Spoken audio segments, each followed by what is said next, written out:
Halo, Assalamualaikum warahmatullahi wabarakatuh. Sebelumnya, perkenalkan, nama aku Kanisa Nur Asyifasyaki.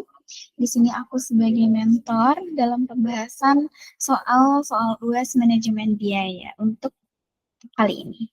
Oke, di sini aku sebelumnya ngambil contoh soalnya itu dari tahun angkatan aku, dari tahun angkatan 2023.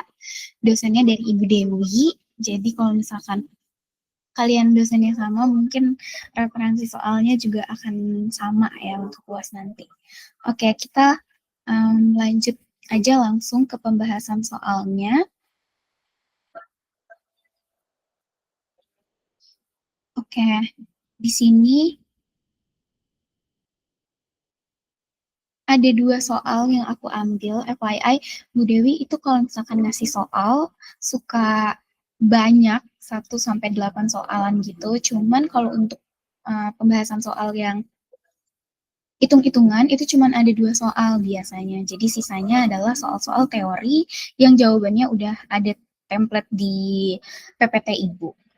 Oke, kita lanjut ke pembahasan soal yang pertama dulu ya. Di sini soalnya adalah PT Jaya Selalu adalah sebuah perusahaan yang memproduksi dan menjual 3 macam produk, yaitu A, B, dan C ke suatu negara yang baru berjalan selama 1 tahun. Data berikut berhubungan dengan ketiga produk tersebut. Di sini ada datanya, teman-teman. Kita bisa lihat. Terus pertanyaannya yang dimintanya adalah hitunglah kontribusi per menit tenaga kerja langsung untuk masing-masing produk. Oke,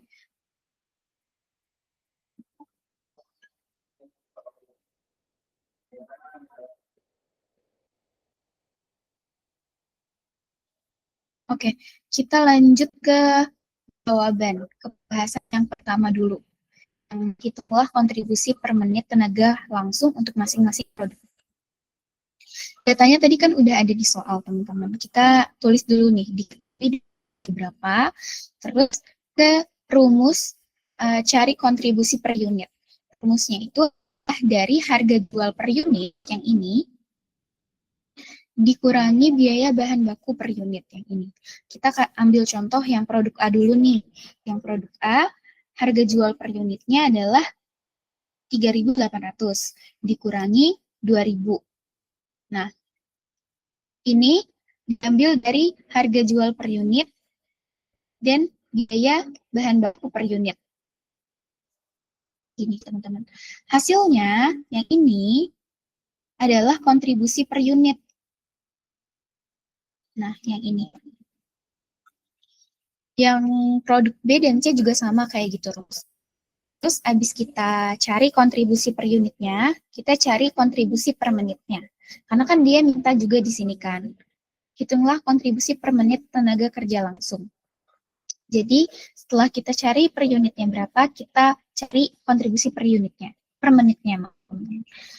Kontribusi per menit itu rumusnya dari hasil kontribusi per unit yang ini tadi dibagi tenaga langsung dalam menit per unit. Kayak gini. Hasilnya adalah kontribusi per menit. Jadi kontribusi per unitnya adalah Rp1.800. Kalau kontribusi per menitnya adalah 120 menit. Gitu teman-teman. Oke, untuk lanjut ke soal nomor 2. Soal yang B, nomor 1 maksudnya. Kita disuruh tentukan komposisi produk terbaik. Anggap ada 5 karyawan, ada waktu istirahat, pelatihan, dan pertemuan reguler, dan menit yang tersedia per harinya adalah 2.400 menit. Oke.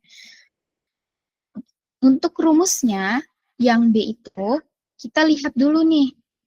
Yang tersedia itu per harinya kan cuma 2.400, teman-teman. Nah, kita cari dari yang produk A. Rumusnya itu adalah permintaan dalam unit yang ini dikali tenaga langsung dalam menit per unit yang ini, teman-teman. Sama dengan 750 menit. Terus yang produk B juga kita hitung sama kayak gitu, hasilnya 850 per menit. Nah, tapi kan di sini yang tersedia itu kan cuma 2.400 menit kan teman-teman. Jadi dari total yang dua ini kita jumlahin dulu hasilnya, terus hasilnya kita kurangin nih. Yang ini dikurangin total dari dua produk ini. Nah, sisa dari ini kita masukin untuk produk C, kelebihan menit untuk produk C ini. Jadi, rumus yang untuk C ini, karena dia dapat sisaannya aja, kita hitungnya rumusnya adalah 800 menit dari sisa yang ini dibagi 20 menit yang tenaga langsung ini di sini. Hasilnya adalah 40 unit. Ini seharusnya unit ya.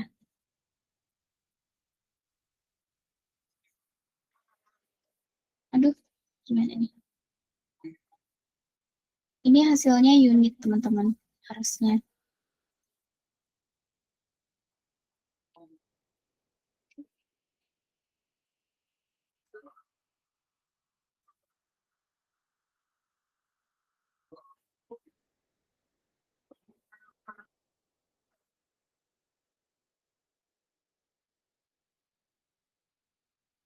Kayak gitu.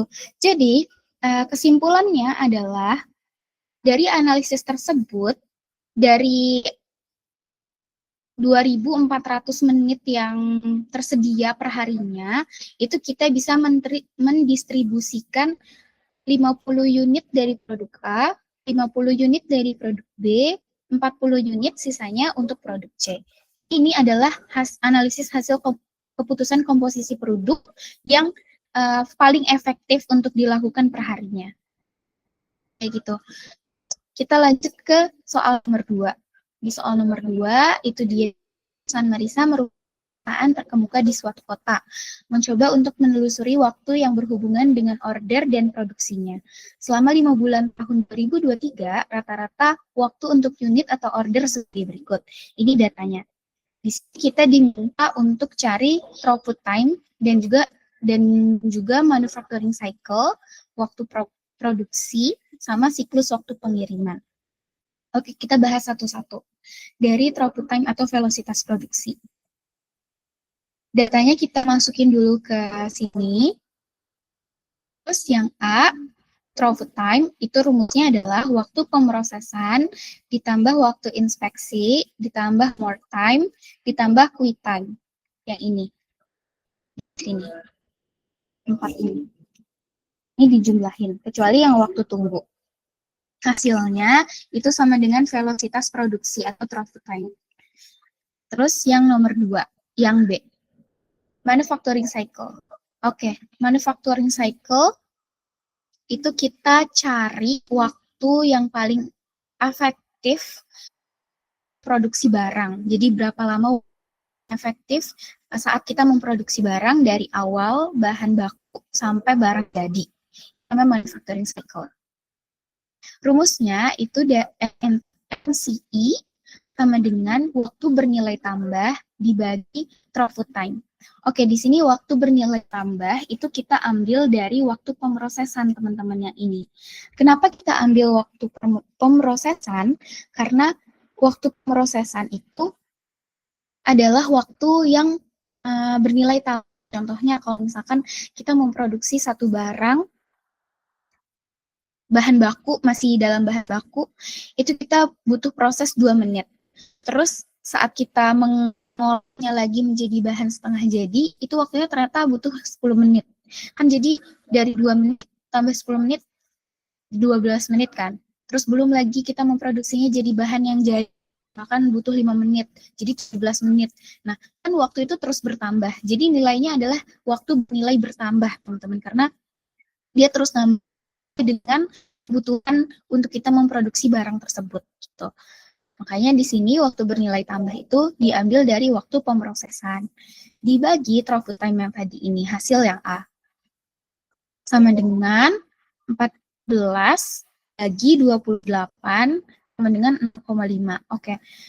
Di sini aku ada salah nulisnya. 5%, karena seharusnya di 0,5 dijadikan persen itu 50%-an.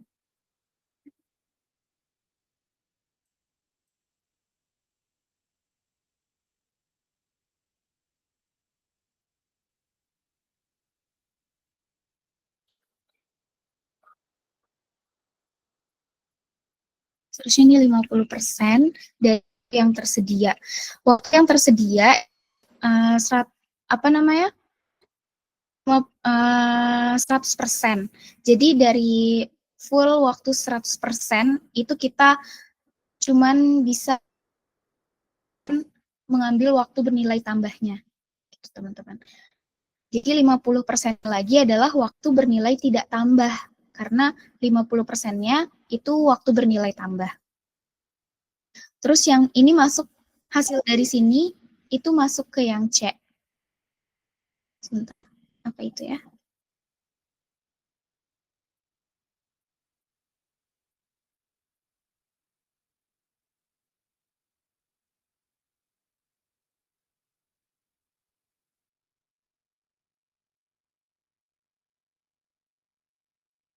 Terus hasil yang C itu adalah hasil yang B ini. Cuma dapat 50% kan untuk waktu bernilai tambahnya. Jadi untuk waktu produksi yang merupakan aktivitas tidak bernilai tambah itu dari yang 50% ini di 100% dikurangi dari 50% ini. Jadi kita cuman punya waktu 50% untuk waktu produksi yang sesungguhnya dikerjakan untuk aktivitas tidak bernilai tambah gitu, teman-teman. Terus yang terakhir adalah pengiriman. Ini rumusnya dari waktu tunggu yang atas ini ditambah throughput time yang tadi pertama kali kita hitung. Sama dengan adalah waktu 28 hari itu adalah waktu siklus waktu pengiriman gitu, teman-teman. Oke, untuk pembahasan soal UAS manajemen biaya tahun angkatan aku mungkin sekian dari aku. Terima kasih banyak teman-teman dan semoga bisa membantu teman-teman juga untuk memudahkan kalian dalam proses UAS nanti karena kalian ada dapat referensi ini. Jadi terima kasih. Wassalamualaikum warahmatullahi wabarakatuh.